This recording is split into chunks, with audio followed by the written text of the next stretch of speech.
Thank you, Tim.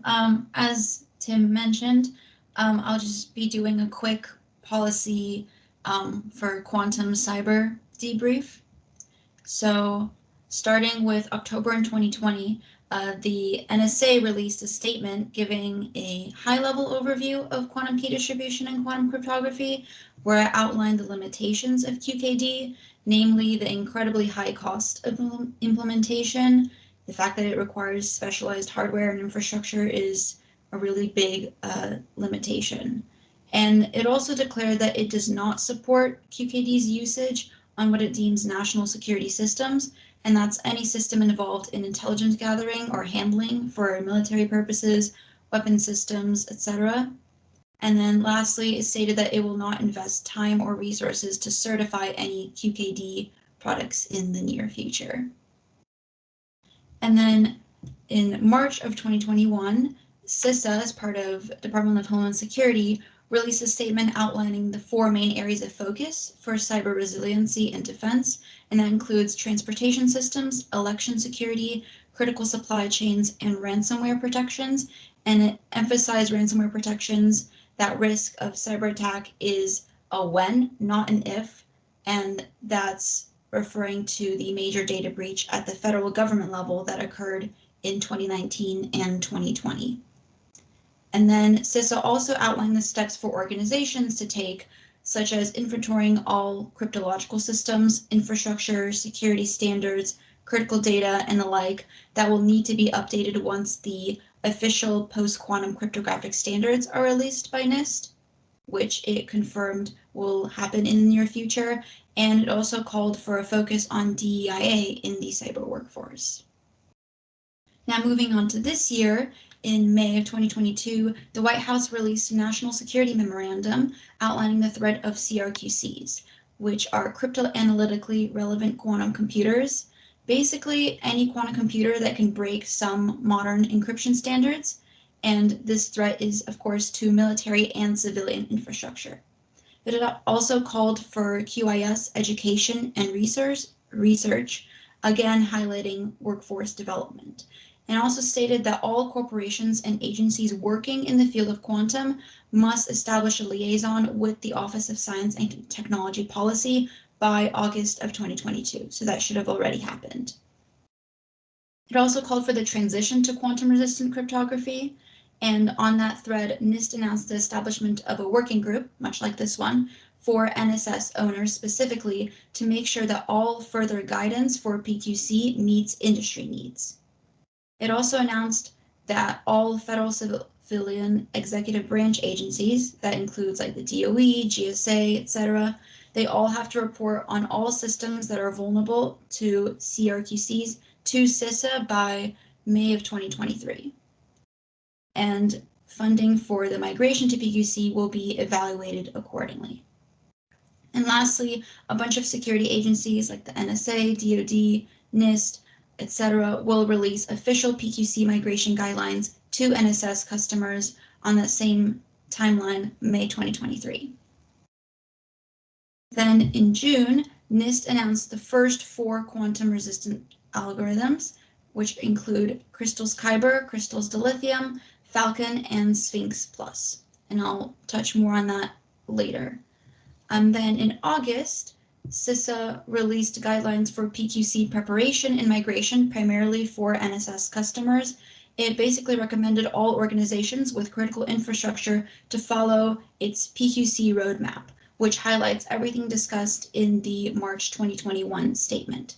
It also highlighted that quantum computing poses a substantial threat to 55 national critical functions, and that includes everything from transportation systems to communication systems and services.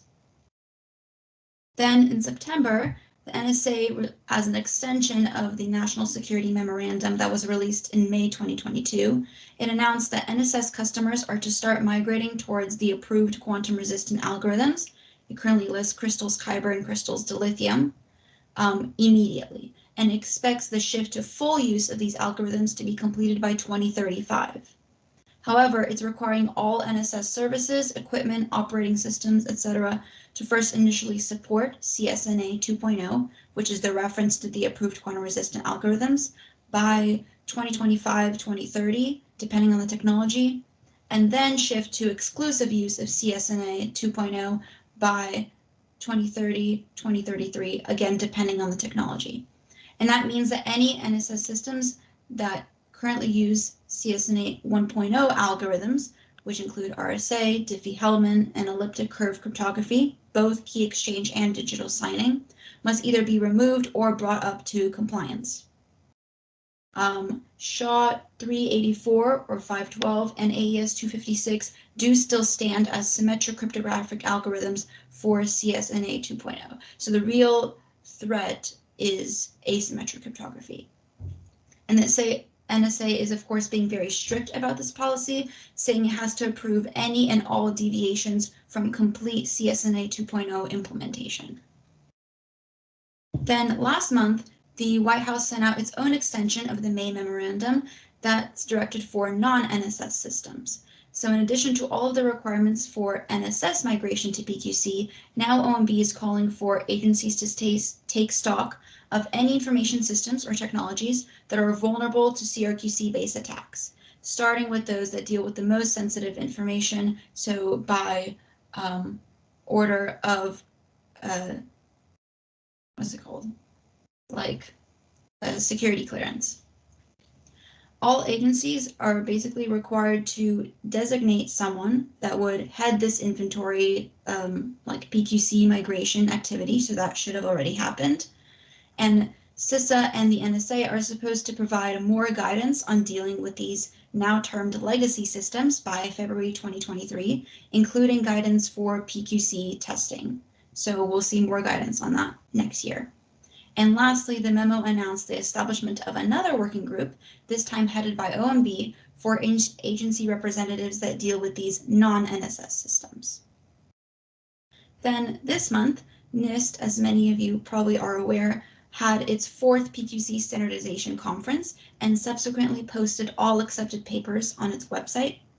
A NIST representative presented the round 4 finalists, which are Classic Michaelis, Bike, HQC, and Psych, and it announced it's already planning to standardize the round 3 finalists, which, as I mentioned before, are Crystals Kyber, Crystals Dilithium, Sphinx Plus, and Falcon. It also called for new non-lattice-based digital signature schemes. A couple groups presented lattice-based digital signature schemes, so it's calling for non-lattice-based ones now. And it also announced the first official PQC standards are going to be published in 2024.